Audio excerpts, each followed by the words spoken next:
आपल्या झणझणीत ब्लॉगमध्ये तुमच्या सगळ्यांचं अनेकदा स्वागत आहे गाईज. कालच्या ब्लॉगमध्ये तुम्ही सगळ्यांनी खूप छान प्रकारे विश केलं, मला मोटिवेट केलं, त्याबद्दल खरंच खूप मनापासून थँक्यू. मला खरं तर तुम्हाला सगळ्यांना रिप्लाय करायचं होता, पण गाईज माझे 2-3 अकाउंट असल्यामुळे मला मॅनेज होईन झालं आहे. बट वेळ मिळेल तसं मी सगळ्यांना कमेंट नक्की करतो. मी आता करणार आहे इथं ओरिओ शेक गाईज आणि 1 लिटरचं दूध आम्ही मात्र करणार आहे यासाठी गाईज. आपण रेसिपी बघूया. आपण करताय रिलेटिव्ह को ऐसा कुछ करून का नाही असं कुठतरी फेकावते ना. अरे हे कशाला, हे आहे ना हे सगळं दूध. आमच्याकडे असं वेगळं काही पात्र नाहीये ठेवण्यासाठी. आम्ही चहाच्या पुढच्या डब्यामध्येच आम्ही साखर ठेवतो गाईज. हे देखो एस्थेटिक कप की तरह है प्लीज. मेरा भी एस्थेटिक है. हा माणूस आमचा ओरिओ शेक चोरालता गाईज. हो असं पोतभर साखर घातले.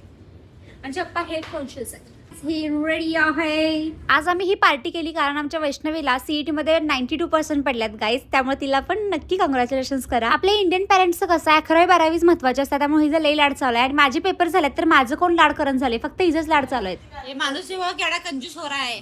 10 रुपए का कारीगर दे रहा है हमरे को. पहिले 50 का खाते थे हम गाईज. दिवसभर सगळा टाइमपास करून मग वैष्णवीला क्लासमध्ये आणायला गेलतो आणि गावात जाऊन बघतो तर एवढं सगळं रस्ता चकचकालतात. तुम्हाला विषय माहितीच आहे इचलकरंजीमध्ये कोण येणार आहे. माझं तर मत आहे की नाही, त्यांनी आमच्या गल्लीत नाही यावं. आमच्या गल्लीची एवढी अवस्था बाद झालाय का नाही, त्यांनी आली तर त्या निमित्तानं आमच्या गल्लीतले रस्ते तरी ॲटलिस्ट चांगले होतील. आणि खरंच तुम्हाला पण असं वाटतं का, मला कमेंट करून सांगा की त्यांनी तुमच्या गल्लीत नाही यावं किंवा असा कुठला आपल्या इचलकरंजीमध्ये एरिया की त्यांनी तर जायलाच पाहिजे. आपल्या ऑफिशियल पेजसाठी मी व्हिडिओ शूट करायला तर तो व्हिडिओ अपलोड झाला, नक्की जाऊन बघा. आणि याचे BTS मी उद्याच्या ब्लॉगमध्ये नक्की अपलोड करतो. Thank you for watching.